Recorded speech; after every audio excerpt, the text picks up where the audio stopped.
You're watching a CQI podcast. This episode of the Quality Impact podcast is proudly sponsored by Catalyst Consulting, specialists in Lean Six Sigma, operational excellence, and business transformation solutions. Catalyst Consulting helps organizations achieve lasting success through customized training, consultancy, and support. Welcome, Vince. Thank you.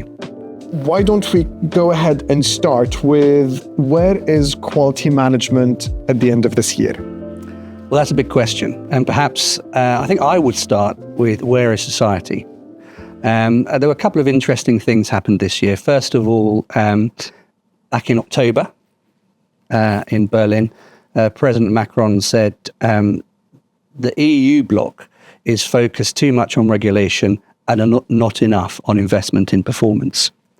That was swiftly followed by a green paper from the British government saying that from an industrial strategy point of view, we need to compete on quality. We need to address the poor productivity performance that we've got in the UK, but I think in most developed economies. And look at our public services, which are struggling and in need of reform. So I think, where are we from a macro point of view? I think we're in a place where there is a need for strategic quality management. And it's a very strong position to be in at the moment to start when society has shifted, because the appetite is not only on a government and public sector, but it's also in private sector, whether they're looking into globalization or scaling back, whether they're looking to increase investment or whether they're looking to simply work more effectively. There is an appetite to actually make things right. I think there is an appetite, and I think there's a need for change. There's a need for change. We need to be creating better value in public-private sector, and we need better ways of creating and improving that value. I think that is pretty clear from the statistics and pretty clear from what society is looking for. But I think we have a problem. I don't think society recognizes the value of a strategic approach to quality management. I think it understands the defensive value in terms of stopping bad things from happening. But what we really need to do next is to get the message out there that part of the investment that economies and organizations need to make is investing in quality management. We need to get the message out there that £1 invested in strategic quality is going to give you £6 return in revenue, £16 return in cost savings. And that speaks entirely to what economies are trying to do and the problems they're trying to solve. It should work as the enabler for businesses and for society, rather than only as a line of defense when things go wrong. Absolutely. And we have good examples of this. I mean, look at our international quality awards. We've got wonderful examples from organizations around the world who've taken this approach to managing and improving quality, and they're getting results. And that's what we need to focus on. I think we need to move from those award finalists and award winners being the exception to them being, common practice. That would be a dream. And on that note, a shout out to all of the IQA winners and finalists for sharing all of your stories and making sure you bring such great examples and case studies to the profession. Talking about this ecosystem, how are you finding the engagement with industry, with the CQI, to get that message portrayed? Well, that again is a good question, and I think that's at the core of what we need to do. What we have in the UK is a world-class quality ecosystem. From BSI to UCAS, from the Chartered Quality Institute to British Quality Foundation. We have got a good ecosystem. We've got good competence. And many countries look to the UK for a lot of that. What we need to do as an ecosystem and as a profession is collaborate more on these big messages, work together more, spend less time talking to ourselves and more time talking to society, to government, business, industry, and society in general, to get our message across. I think the really important thing to note is that we have the tools available. We just need to get the message out and get people using them. And this year, the CQI launched the CQI Council. Now, the council in its form has been a key part of our governance framework throughout the years, but the model that the CQI Council operates for this year was slightly adjusted to support the institute and to support the board with strategy. How was the response for that? Well, that was I'm very encouraged. Let me put it that way. I'm very encouraged, and I think it's important to note that this shift is just part of a greater shift that we want to make. We finished at the end of last year the first phase of the CQI strategy, and the feedback we got, especially from our members, both individual and corporate, and indeed our partners, was that there's good appreciation for what we've been doing for the profession. Okay, and we can talk about profession maps and career weeks and things like that. But really, what the appetite is for now is for us to balance talking within the profession to advocating and influencing outside. So the council was part of that. And so we now have a balance of elected members, practitioners. So we've got the practitioner voice to advise the board, but also our first tranche of trade associations, regulators, government bodies, other professional bodies, to help us on that journey as well. And my reflection of the first meeting was there was a much better appetite for working together in collaboration on these big issues than I could have hoped for. So very pleased. That is wonderful to hear. So looking into the state of quality management as this year come to a close, there are three areas I would like to take out and highlight. Why don't we start with Quality 4.0? How much have we progressed in this agenda?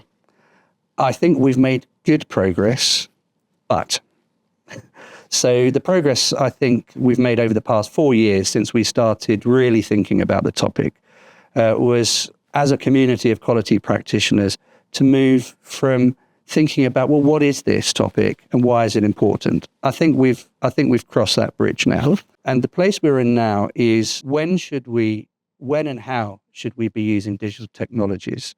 And I've got two buts for that. The first but is what we must remember on the digital space is that we've got two questions to answer. First question is, as the quality team, how do we help enable the business to deploy digital transformation, digital technologies to create value and mitigate risk? The second question is, how do we use digital technologies to better manage and improve quality? Now, what I've observed over the past year is a real move into the how and when, principally in terms of how do we use data to better and faster problem solve? How do we use data to bring the recognition of risk and problem much earlier? And I think those. What we need to do now is, as a community, start sharing our experience of those use cases and what we've learned from them. And I think you may remember a couple of years ago, we published 8 Quality 4.0 principles. We took a principles-based approach to technology. And what is interesting is the technology is one thing, but some of the other challenges that our members are coming across are not so much about the technology, but about the data, about the value chain, because a lot of these technologies sit across value chains, and interoperability, trust, especially the human element to trust across those within organizations and across those value chains is just as important as the good idea of the technology. And with those different principles and the deployment of them through the transformational strategies when focusing on technology. What I really like with the principles and with other articles and case studies is if we think of it as a process, just like we do with all of the work that's happening since Deming launched the quality principles and the 5 principles to actually go ahead and make a transformational change. This should not be any different. I think if I want to highlight one thing I've personally experienced was the future of assurance. And how that links really well to quality principles by providing more value, but also a strategic approach different from the audit aspect of assurance.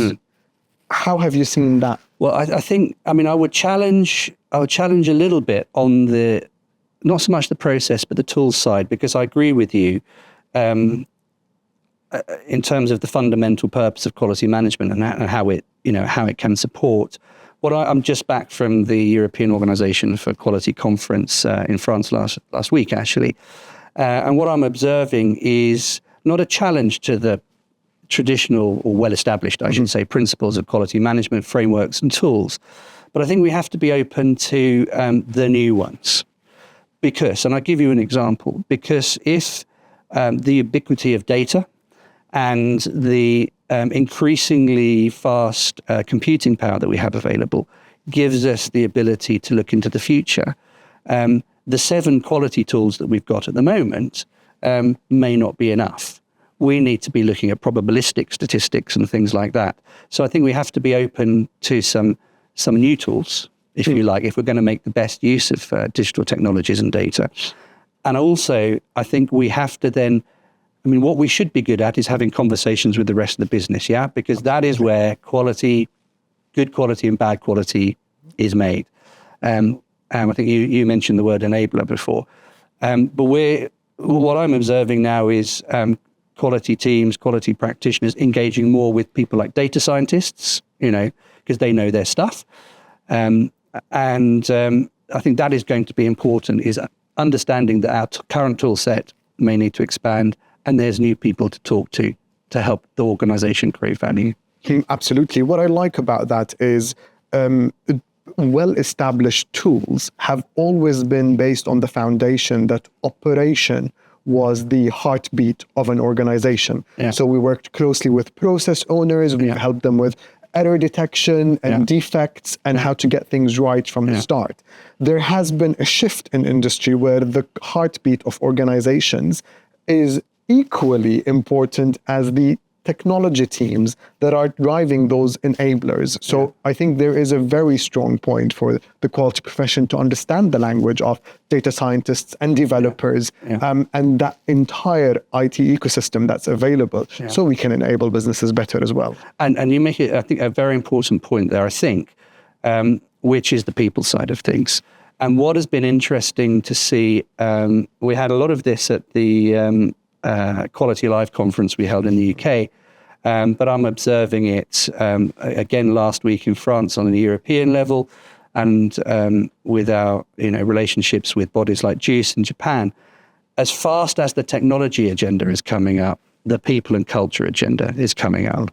And we've often talked about the relationship between people, process, and technology. So I think the social system of organizations, which will continue to be human, is going to be a place where quality practitioners, quality teams need to place as much focus as they do on things like the digital agenda. What I've heard you say is that the need to shift from talk and definitions into action very much aligns with also the digital transformation. So we're no longer talking about what is digital transformation, what is artificial intelligence. We've actually started looking into how we can use it to enable success and growth. And the same happens with sustainability.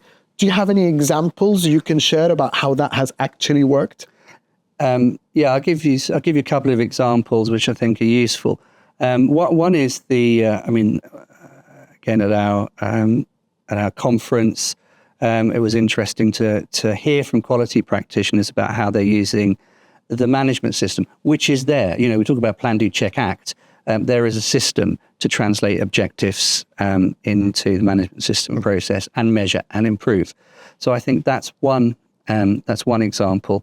We've also had examples from our sustainability award winner.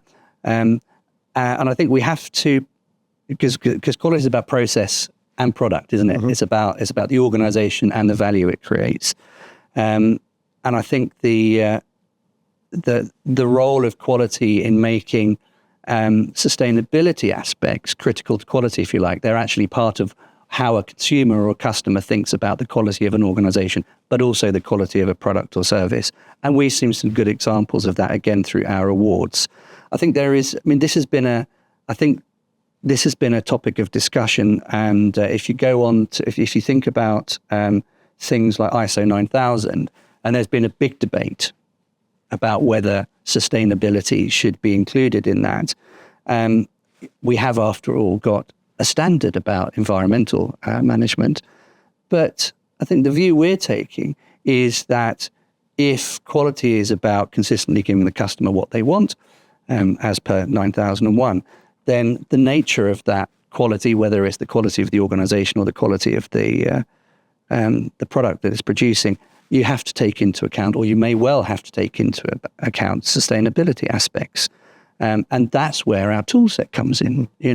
If an organization will need to be producing much more reliable product because, it wants to participate in or is regulated into the circular economy, then, quality planning, all those tools, reliability engineering become very important from a sustainability of the product point of view. And this is by looking at industry, at the profession, and how the quality professionals can help. Yeah. If we flip the coin and reflect internally, how is the CQI working with the sustainability agenda? Well, again, that's a core plank of the next phase of our corporate strategy, which we kicked off at the beginning of this year. And we will be releasing a holistic sustainability strategy next year. We've been doing lots of stuff, and I think that's like a lot of organizations, especially small organizations like ours. We've been doing a lot of stuff, measuring carbon usage. We've got a quality and diversity policy and activities going on. So there's two things I think we want to do with our sustainability strategy. First was take a holistic approach. And secondly is move away from what I call the foundation of do no harm to do some good. And hopefully we'll see the outcome of this strategy. Yes, we'll be ready to launch that early in the new year, I hope. Fantastic. I'm going to shift the gears one more time before we cover what the new year brings. So let's talk about standards, conformity assessment, and the world of assurance. What has happened in the past year in this area? The CQI supports standards and conformity assessment very strongly, as you know. We support UCAS, we sit on their policy committee, we support the BSI standards committees, and we have liaison status, so we input directly at the ISO level into core management system standards. And I think the conformity assessment industry is in the same place as the profession, the client side, if you like. They have moved on from what is it, why is it important, to what do we do next? And I think that's very encouraging. They, of course, like clients, your client side quality professionals, we're all about how do we enable performance and mitigate risk, defend the bad things happening. So we have seen so much happening in their space this year. We have seen the Walbrook Accord, which is about how the conformity assessment industry responds to AI, for example. We've seen things like the TÜV AI Lab in Germany, which, as I understand it, is the conformity assessment bodies in Germany collaborating to set up a laboratory to understand how AI can be used in and for conformity assessment. And then we've had the accreditation bodies themselves using data more strategically. UCAS already had its CertCheck database. So all the data, you can check which management system certificates are out there and validate them. But that has been followed this year by the IAF, the International Accreditation Forum, global database of searchable management system certificates. So they're both in how they're using their own data and how they're responding to society's needs. And just to go back to the first point about society, it's interesting, there's lots of regulation. There's the EU AI Acts, the Japanese are working on stuff, the Americans are working on stuff, and the British are working on stuff. And it's interesting looking at the UK government's documents on AI, and it is that balance of how do we mitigate risk for society, but equally, how do we encourage innovation and value from AI? And that's always the balance, I think, which I think we moved from, not to show my age, but when I first started into the career world, Excel was one of the key tools that helped us look into data and analyze. That was within the constraints of the team you're in and the business you're in. Now AI is a tool that's being accessed by everyone, and therefore there has to be an understanding of what information, what data goes in it, and how people are using it for the outputs, because it will impact everybody in society. And I think you're right, everyone is using it, and sometimes unaware. Yes. Or without thinking. So yes, it is. It is exciting. It is more complicated than than you might think. And you need a thoughtful approach to this. And that's the opportunity that we have, is by helping businesses and organizations to actually set the governance framework to help the success of use of AI. This year, World Quality Week was from compliance to performance. What I found really encouraging, if I'm to use your word, Vince, is I've attended an event by one of the conformity assessment bodies. The one question that was asked by one of their leaders is, we provide conformity assessments to all organizations, and if they can all say, I am accredited against ISO, fill in the blanks, whatever standard that is, what competitive advantage do these have when they're all putting the same certification? How can we help businesses actually drive performance beyond compliance? And I found that to be really exciting, coming from a conformity body organization. Have you found the same type of response from the ecosystem as a whole? Yes, I mean, there's been a shift. There's been a shift in the ecosystem from straight certification to talking about assurance, to talk about risk and performance.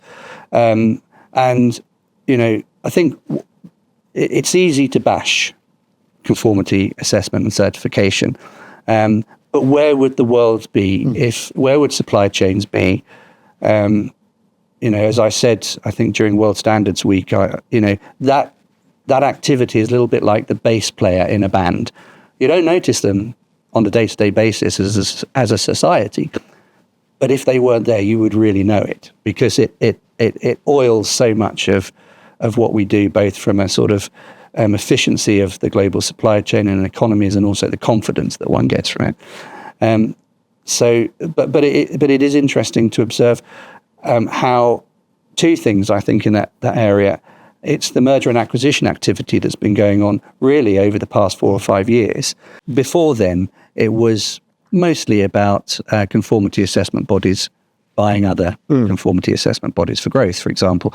But what we see now more and more of is the acquisition of technology firms, supply chain and risk firms. So that obviously the movement is toward how do we create value in helping clients with performance and risk and assurance. And the other thing I think is worth noting is that CBs have a lot of useful data. Data is the new oil, as people say. And it's interesting to see how certification bodies are trying to convert that oil into new value, new insights, and maybe even new products and services for their clients. I think the reason why we have got to this stage is because of all of the great work that you've mentioned that accreditation has provided. It provided that single language that all businesses can speak and relate to, regardless of location, geographical boundaries, cultures. And now we are in a stage where we all understand why it's important to get that level of assurance. But I think we need to evolve. We need to evolve how we do it. And also, I think I think there's a real shift. We need a real shift left. So from a government regulation, and as we have new systems of life coming in, new systems of communication, new systems of autonomous transport and things like that, we need an ecosystem approach to risk and performance. And the voluntary standards conformity assessment system, especially when it's global, can make that can aid the development of those systems much faster, much more robustly than regulation. 2024 seems to have been an exciting year with digital sustainability assurance and accreditation bodies. We are coming to the end of this year, though. So why don't we talk a little bit about what 2025 would bring to the CQI and to the profession? Sure. Yes. It's gone fast this year, hasn't it? It has. I can't believe we're already talking about next year. Well, we are firmly now in the second phase of our strategy.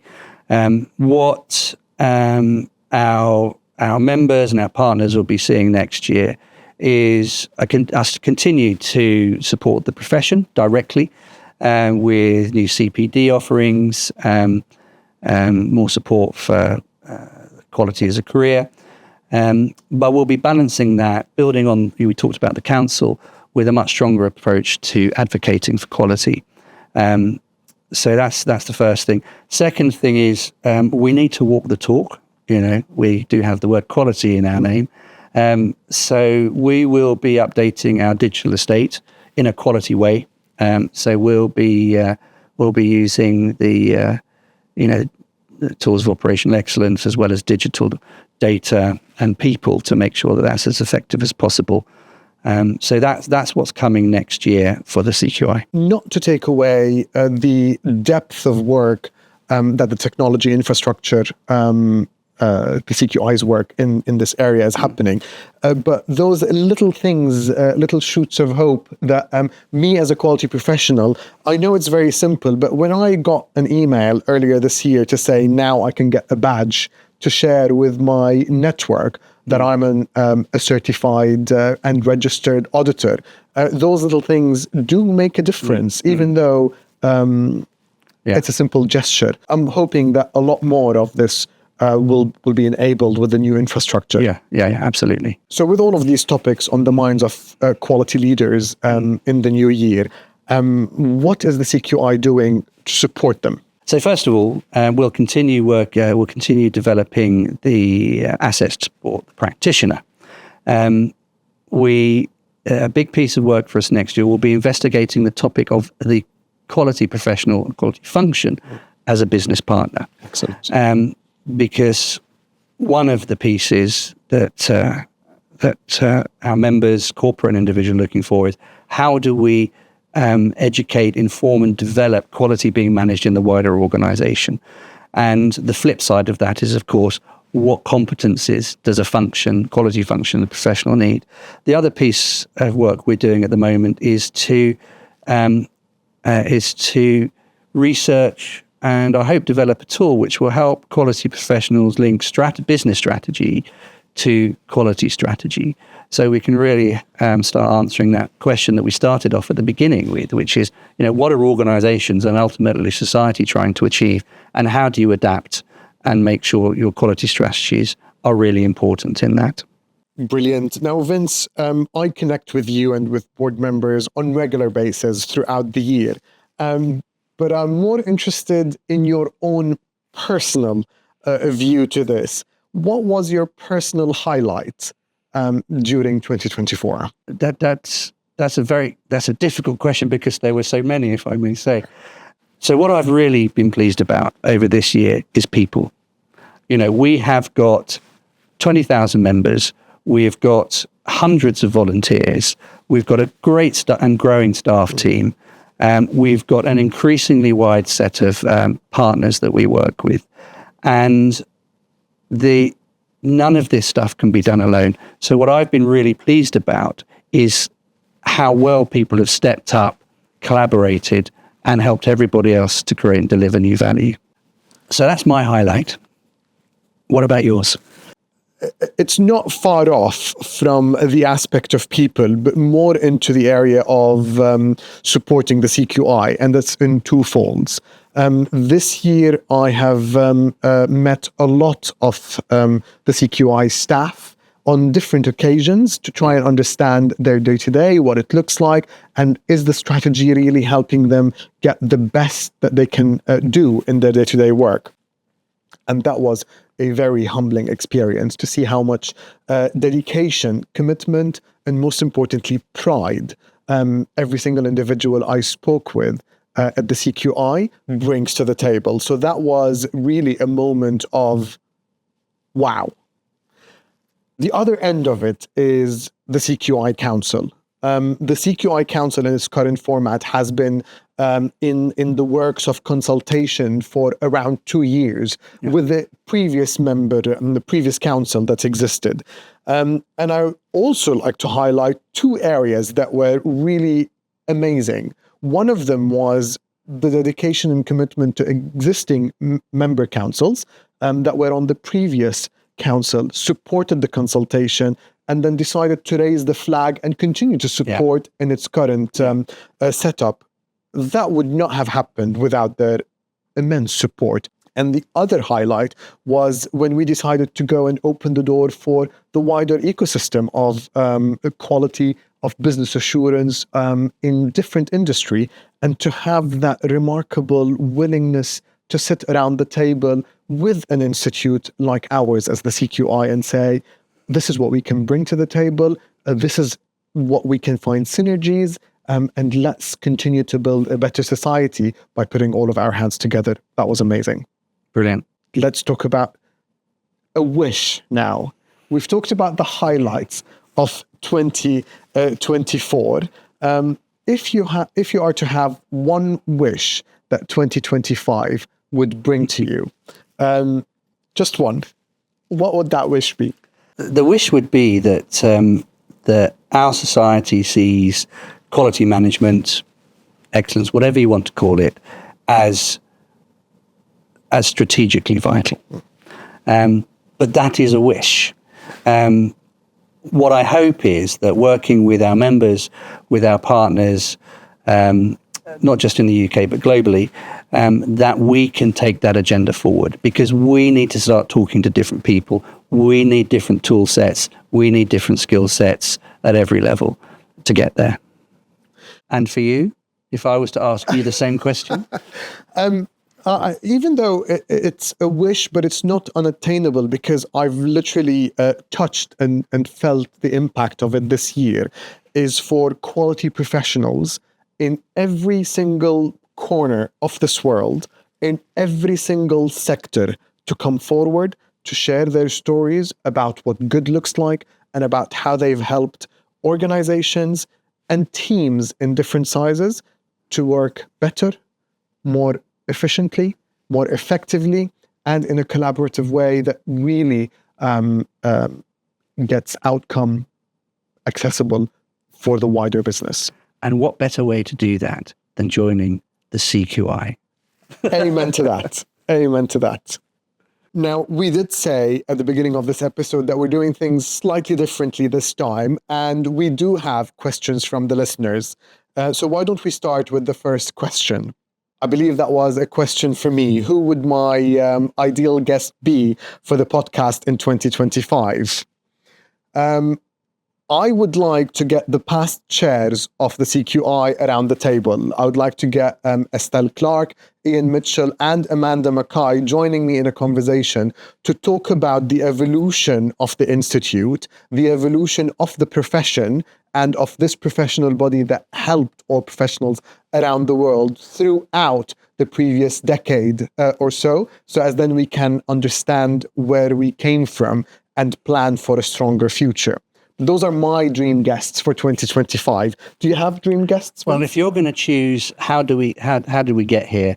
My dream guests would be all the premiers at the next G9 meeting, because they want to talk about how they're going to use quality management for as a competitive weapon. And let's work towards that. Let's work towards that indeed. Next question is, what is exciting for the quality profession in the next year or in the years to come? I think we've talked about the state of the quality management and the quality profession in the current year, 2024, and where we're heading at. But I think for me personally, it's a shift in mindset for the quality professional out there, from looking to help businesses correct their errors and their defects, into helping businesses think about strategically what can be done to avoid defects in the first place. So that is the move from you work operationally. If something goes wrong, come to me. I'll look into it. I'll work on fixing it, and then we'll understand what went wrong and how can we avoid it, into going really to the design phase and thinking, how can you strategically embed quality management principles at the start, and how can you as the process owner look into understanding and preempting defects? And I think that shift will emphasize quality as a business partner for businesses. And that will be important as, the speed of change, you need to build quality, and it's too late if you're looking at it later. Absolutely. That's what I look forward in the future, Vince. What do you look forward to? Well, if I may, I'd like to speak to all of the quality professionals that are not quality professionals yet, because what you have got to look forward to is a career in a profession which looks across a whole business, which helps that business, as Rashad said, build quality in and improve performance. It's about people, it's about technology, it's about value. What better profession could there be? And at this point, we have lots of jobs. So come and talk to us if you're interested. I think we have time for one more question, and I particularly find that really interesting. What role does the storytelling play in helping organizations and governments understand the value of quality? That's an intriguing question, isn't it? In all departments, in organizations, and in everything we do in our life, the more we relate to a topic, to an incident, or to a success story, the more we feel connected to it. Storytelling helps us bring more connection to people. In this instance, as the quality profession is growing to help society and organizations in topics such as digital, artificial intelligence, sustainability, and the skills that are lacking or difficult to find in today's world, the more we can bring storytelling to the forefront, the more we can make the quality profession, the quality principles relatable, understandable, so people can connect with it and people can help use it. That's why I find storytelling remarkable in businesses. What do you think? Yes, I think, another way of asking that question is, how do you bring it to life? How do you get people bring it to life? So I think the stories are very, very important. And wouldn't it be great if we could get even more of the kind of stories that we have coming out of things like quality awards?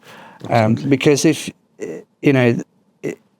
it's a bit like the EDI thing, isn't it? If you want to include people in something, you want to show that you too could do this, and you too could be that, and you too could have this success. And we've got some fabulous stories about small, medium-sized organizations who have gone from being okay to being world beaters. And that's the stories we want to get out, because we want to inspire other organizations, other sectors, and the whole economy to be on that journey. Vince, thank you so much for joining me in this conversation and in this reflection of 2024 and looking ahead for 2025. This was an episode of Quality Impact. Thank you very much for listening. Thank you to our producer, Luke Nixon. See you next time. You've been watching a CQI podcast.